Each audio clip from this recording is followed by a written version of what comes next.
రెండు యాక్షన్లో ఏం రేట్లు పోతున్నాయి ఏమి వేయాలనేది ఈ వీడియోలో మాట్లాడుకుందామండి. అంటే ఫస్ట్ యాక్షన్ కంటే రెండు యాక్షన్లో ధర ఏమైనా తగ్గిందా లేదా పెరిగిందా ఏమి వేయాలనేది ఈ వీడియోలో మాట్లాడతాను చూడండి. సో మార్కెట్ అయితే స్లోగానే జరిగింది. ఈరోజు ధర అయితే తగ్గింది, వేలం పాటలు స్లోగా జరిగాయి.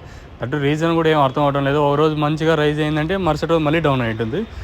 మనం కూడా పెరుగుతాం అనుకున్నాం, ఎందుకంటే నేను ములకల చెరువు అట్లా కొంచెం రైజ్ అయింది కదా, అదే ఊపే మదనపల్లి మీద ఉంటుంది అనుకున్నాం. కానీ కొంచెం అంచనాలు అయితే తప్పినాయి. మామూలుగా ఆడ పెరుగుతుంటే ఆటోమేటిక్గా నిన్న పెరిగింది కదా, సో మనం ఊహించినాం ఈరోజు పెరగచ్చని. సో ఈరోజు కొంచెం డౌన్గా నడిచింది మార్కెట్ వచ్చేసి. సో నిన్న సూపర్ టాప్ 3.20 అంటే ఈరోజు సూపర్ టాప్ 2.60కి పరిమితమైందని చెప్పొచ్చు. అత్యధికంగా మార్కెట్ 2.40 2.30 లోపలే మన మదనపల్లి మార్కెట్ అయితే జరిగింది. ఇది రెండు యాక్షన్కి సంబంధించి మన మదనపల్లిలో ఈరోజు పడిన రేట్లు.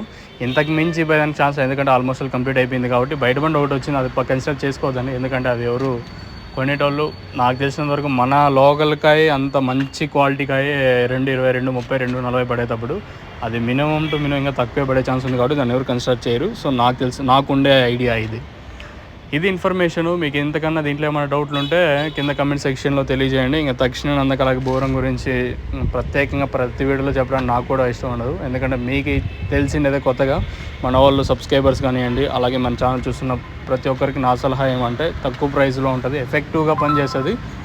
మనం పని చేయకపోతే మనం ఎందుకు చెప్తాం చూడండి, పని చేసి మనం చెప్తాము. సో రిజల్ట్ అయితే ఎక్సలెంట్ రిజల్ట్స్ అయితే ఉన్నాయి. మీకు కావాలనుకుంటే కింద నెంబర్కి అయితే మీరైతే కాల్ చేయొచ్చు. మీకు కావాల్సింటే తక్షణ మెయిన్గా గ్రోత్ నందక కాయ సైజులకి షైనింగ్లకి.